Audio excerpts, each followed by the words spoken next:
कोई flyovers under passes नहीं थे। दुनिया ने देखा कि हमने कराची को किस कंडीशन से निकाल कर कहाँ पहुँचाया। हमारी नीयत थी कराची की आवाम की खिदमत करना। अस्सलामुअलैकुम नाज़रीन, आप देख रहे हैं प्रोग्राम वोट दो सोचकर। मैं हूं आपकी होस्ट नूर जबीन। नाज़रीन, आज हम एक ऐसे नामवर सियासतदान के पास मौजूद हैं जो कि कराची के साबिका डिप्टी मेयर भी रह चुके हैं और पाकिस्तान मुस्लिम लीग काफ के सदर भी हैं, जिनका नाम मोहम्मद तारिक हसन साहब है। सर, पाकिस्तान मुस्लिम लीग काफ का जो एक इंतखाबी निशान था साइकिल, जो कि अब चेंज होकर ट्रैक्टर पर आ गया है। सर, पाकिस्तान मुस्लिम लीग के जो उम्मीदवार हैं वो सिंध तो सिंध, पंजाब में भी बहुत कम दिखाई दे रहे हैं। इसकी कोई खास वजह है? थैंक यू, आपका बहुत बहुत शुक्रिया। पहली बात तो ये कि हमारा साइकिल जो निशान था वो लास्ट इलेक्शन यानी 2018 के इलेक्शन में भी हमारे पास ट्रैक्टर था और चेंज हो गया था, ट्रैक्टर हो गया था और अभी भी ट्रैक्टर है। ये दूसरा इलेक्शन है कि पाकिस्तान मुस्लिम लीग का निशान जो है वो ट्रैक्टर हो गया। दूसरी बात ये है कि हमारी पार्टी में कुछ ऐसे प्रॉब्लम्स आए जिसकी वजह से काफ़ी परेशानियां हुई। पार्टी के इंटरनली आपको पता है जो स्प्लिट हुआ और फिर दो हिस्सों में पार्टी डिवाइड हो गई और दो ग्रुप्स दो हिस्से बन गए। उसका इम्पैक्ट ओवरऑल फिर हमारी ग्राउंड की सियासत पे भी आ रहा था। लेकिन मैं आपको ये बताता चलूँ कि सिंध में पाकिस्तान मुस्लिम लीग के 8 एमएनए के उम्मीदवार और तकरीबन कोई 20 के करीब एमपीए के उम्मीदवार पूरे सिंध के अंदर खड़े हुए हैं और वो इलेक्शन कंटेस्ट कर रहे हैं अभी तक अल्हम्दुलिल्लाह। जो कि पाकिस्तान मुस्लिम लीग की जब से काफ लीग बनी है 2002 के इलेक्शन को अगर आप छोड़ दें तो उसके बाद हमारी ये सबसे बड़ी तादाद है। इससे पहले इतनी बड़ी तादाद में हमारे उम्मीदवार ने सिंध में इलेक्शन कंटेस्ट नहीं किया। गो के छोटी है, मतलब 8 एमएनए के उम्मीदवार और 20 के करीब एमपीए के उम्मीदवार, लेकिन फिर भी हम समझते हैं कि हमने वापस अपने सर्वाइवल की कोशिश की है। हमारे तमाम लोग अपने अपने हलकों में कैंपेन चला रहे हैं और कोशिश कर रहे हैं। पंजाब से जिस तरह हमारे उम्मीदवार, केपी से जिस तरह हमारे उम्मीदवार खड़े होने चाहिए थे, या बलूचिस्तान से जिस तरह हमारे उम्मीदवार खड़े होने चाहिए थे, उतनी बड़ी तादाद में नहीं खड़े हो सके। इंशाल्लाह आगे अल्लाह बेहतर करेगा।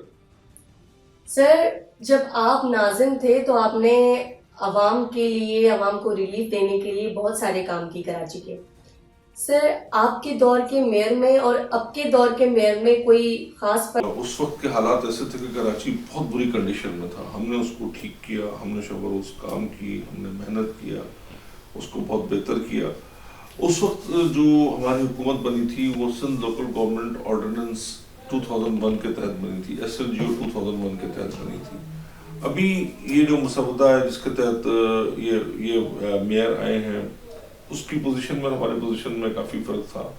लेकिन काम के लिए आपको पावर्स के साथ साथ नीयत भी बहुत ज़रूरी होती है कि आप लोगों की खिदमत करना चाहते हैं, लोगों के मसाइल हल करना चाहते हैं।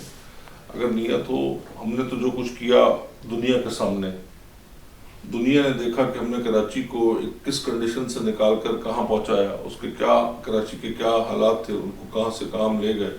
दुनिया ने देखा कि कराची में रोड्स टूटे हुए थे, कोई फ्लाईओवर्स का कोई अंडरपासेस नहीं थे, फ्लाईओवर्स नहीं थे, ब्रिजेस नहीं थे। हमने flyovers, bridges, underpasses, parks, street lights, सफाई का निज़ाम, पानी का निज़ाम के सिस्टम को बेहतर किया, सीवरेज के सिस्टम को बेहतर किया। कच्ची आबादियों में जो हम सप्लाई चीज़ें कर सकते थे वो हमने की और उनको जो फैसिलिटीज़ दे सकते थे हमने दी। तो हमने अपने तौर पर बहुत अल्हम्दुलिल्लाह उस वक्त काम किया। जितनी हमें अल्लाह ने ताकत दी थी हमने उससे बढ़कर काम किया, क्योंकि हमारी नीयत थी कराची की आवाम की खिदमत करना। अब ये मेयर पे मुयसर है कि वो क्या चाहते हैं और कैसे चाहते हैं। अगर वो आवाम की खिदमत करना चाहते हैं तो वो मेहनत करेंगे। ही ऐसे सुनती है कि रोटी, कपड़ा और मकान दिया जाएगा और तब्दीली होगी और गैस की जो लोड शेडिंग वो खत्म होगी, सेवरेज का निज़ाम ठीक होगा, पानी का निज़ाम ठीक होगा। सर, आवाम को तो इन नारों ने इमोशनली ब्लैकमेल किया है ना। वो तो सिर्फ नारों से जो है ना अपने वोट को मुंतखब करती है कि भाई किस हुक्मरान को हम वोट देंगे और वो हमारे मसाइल हल करेगी।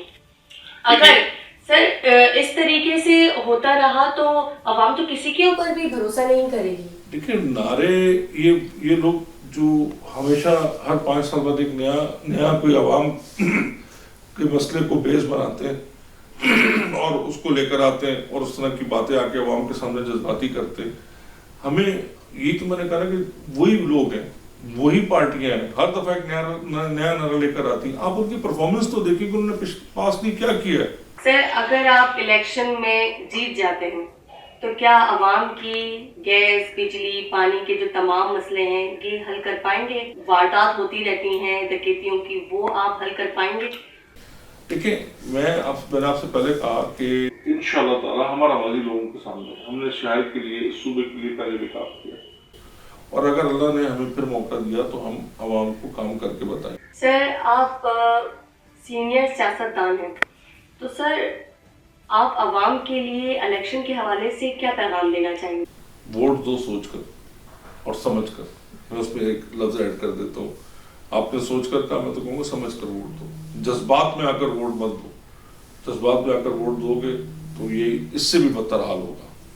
जज्बाती नारों में न मत आओ, जज्बाती जो है उन लोगों के जो है चीज़ों को मत देखकर वोट दो, वोट सोच समझ कर दो। तो इंशाअल्लाह ताला हमें बहुत बड़ी चेंज नजर आएगी।